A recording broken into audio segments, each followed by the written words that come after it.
Eu sou Gustavo Cardoso Otim, autor do trabalho Comparação de técnicas de problemas inversos para a determinação do campo de temperaturas em problemas de condução de calor, orientado pelo professor Dr. Sandro Metrevelli Marcondes de Lima e Silva. As análises térmicas vêm sendo solicitadas cada vez mais em processos e produtos da engenharia, a fim de obter melhorias de desempenho, melhorias no rendimento de máquinas, reduções de custo, entre outras coisas. E para fazer essas análises térmicas é necessário conhecer a distribuição de temperaturas ao redor do corpo estudado.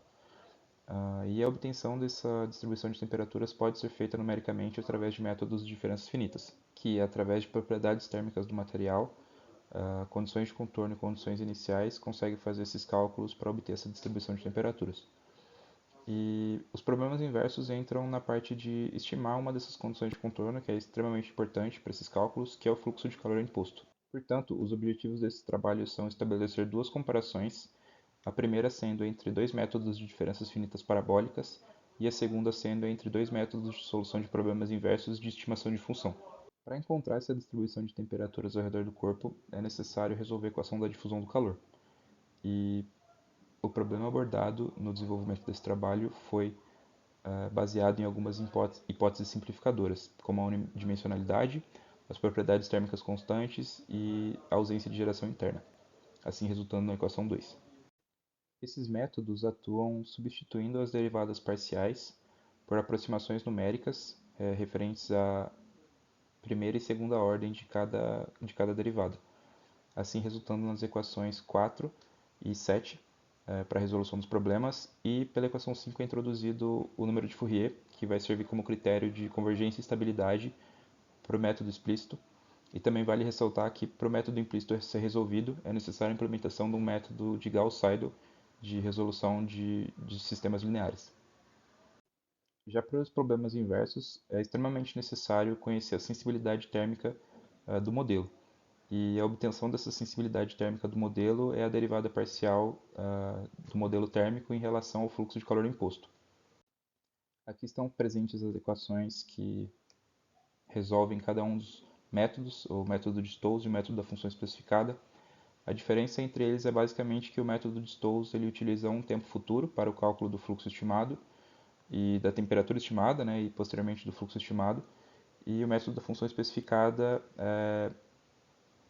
utiliza um número R de tempos futuros, especificado pelo usuário, para o cálculo da temperatura estimada e posterior cálculo do fluxo estimado. Dando início à seção dos resultados, é importante citar que os 4 métodos foram desenvolvidos no MATLAB e foram validados a partir de técnicas experimentais de terceiros, sendo uma técnica para cada tipo de comparação, uma para diferenças finitas e outra para métodos de solução de problemas inversos. Aqui a principal diferença entre os resultados dos métodos de diferenças finitas pode ser visto o tempo, sendo o tempo do método implícito bem maior que o método explícito, e que graficamente pode-se notar que os resíduos são praticamente nulos em todo o decorrer da solução. Já os resultados dos métodos de solução de problemas inversos é possível notar que o método de Stokes apresentou um grande desvio padrão dos resíduos, e a aplicação dos métodos da função especificada com diferentes tempos futuros apresentou uma queda do desvio padrão dos resíduos conforme o número de tempos futuros é aumentado.